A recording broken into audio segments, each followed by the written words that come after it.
Few of them. Well, sir, drifting apart from a little bit, drifting away from the world of literature, I would like to know your views on the current political situation of Assam, because I believe even that is influential in the other phenomena of the society, even the world of literature. Yes, current even the political Right, sir. situation in India, Assam is, yes, I would say, is very bad. I would rather go a step further and call it madul. Okay. In the sense that we are completely devoid of ideal or thought in our political activities now. There was a time before independence and immediately after independence where Indian politics, and for that matter Assamese politics, was based on ideal, Gopinath Bordo's time. But now we have drifted away from all those, and politics has become a kind of political strategy only in Assam. So strategy and strategy and strategy, and we have lost ourselves in that kind of strategic political situation where politics is lacking. Real politics is lacking. Politics that is based on ideal.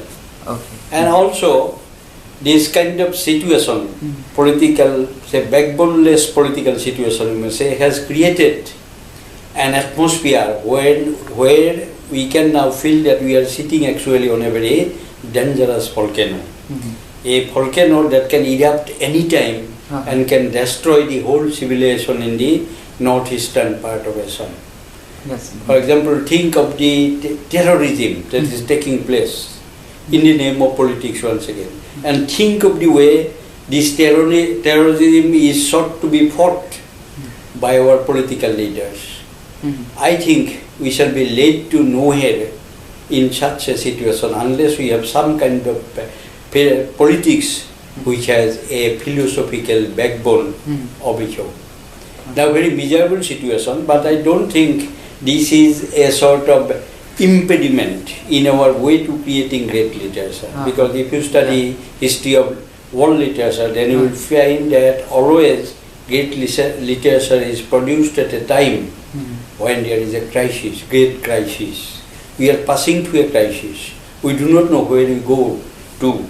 But then it is this crisis that should be giving us a sort of inspiration to create great literature. That's my feeling. So you have publications in English as well as Assamese. So I would like to understand, does it help being bilingual? Or what are the advantages or disadvantages of being a regional writer also? Yes, I would not say that being a bilingual writer helps me. I would say that I could become a student of English literature, helped me a lot in becoming an Assamese writer. The kind of study that I had the opportunity to make as a student of literature through the medium of English, the way I could read Western literature through the medium of English, that was a great help for me to become a writer in Assamese. But that is different. I become a regional writer only with my knowledge of Western literature. That is different kind of thing. But the kind of question that you are asking is a bit different. Whether becoming bilingual has helped me. I think if you are bilingual as a writer, then your writing is divided into different compartments. English compartment, or say French compartment, or it may be German compartment, and then Assamese compartment. Then your writing is divided. Your gamut of production, literary production is divided, and each becomes smaller. That is one thing. Then because you write in two languages and produce two kinds of literature in two different languages, then what happens? Depth may not be as much as in the case of writing of one regional writer who writes in that particular language only. Because say whenever you think deeply about a subject and you want to write, again your attention may be diverted by another problem in another literature, or by another theme in which you want to write in the other language. Because sometimes the theme decides the language or medium that you will adopt. And say one theme is occupying your mind. And you feel that the best kind of a medium for this theme will be, say, Assamese. But right at the moment, maybe another theme has come to your mind, and you feel that for this theme, I would rather adopt English. Then what would happen? So the kind of depth or attention that I would have given to you if you were a monolingual language writer, maybe lacking here. So it becomes a disadvantage. Somewhere the concern and the concentration gets divided. Okay, so what do you think about the younger generation of writers in Assamese, or any message you would like to pass on? Younger generation of writers today, they have produced some very good works. I have great hope with them also.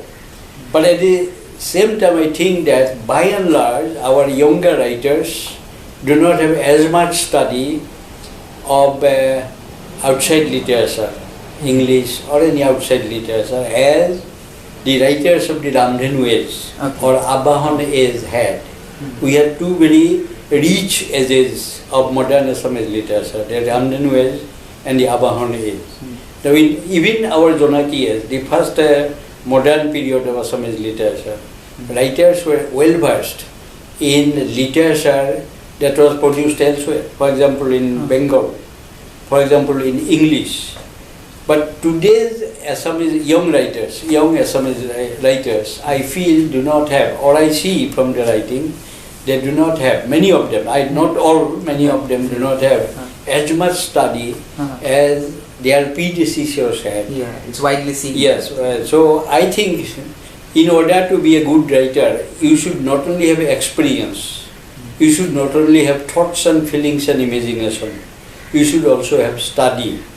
And many of our young writers lack this.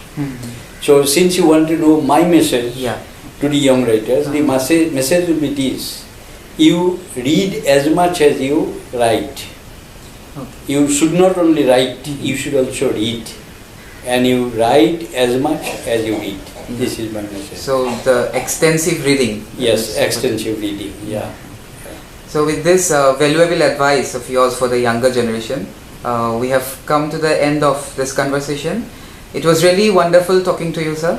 Thank you so much for your time and words. And thank you also. Thank you, sir.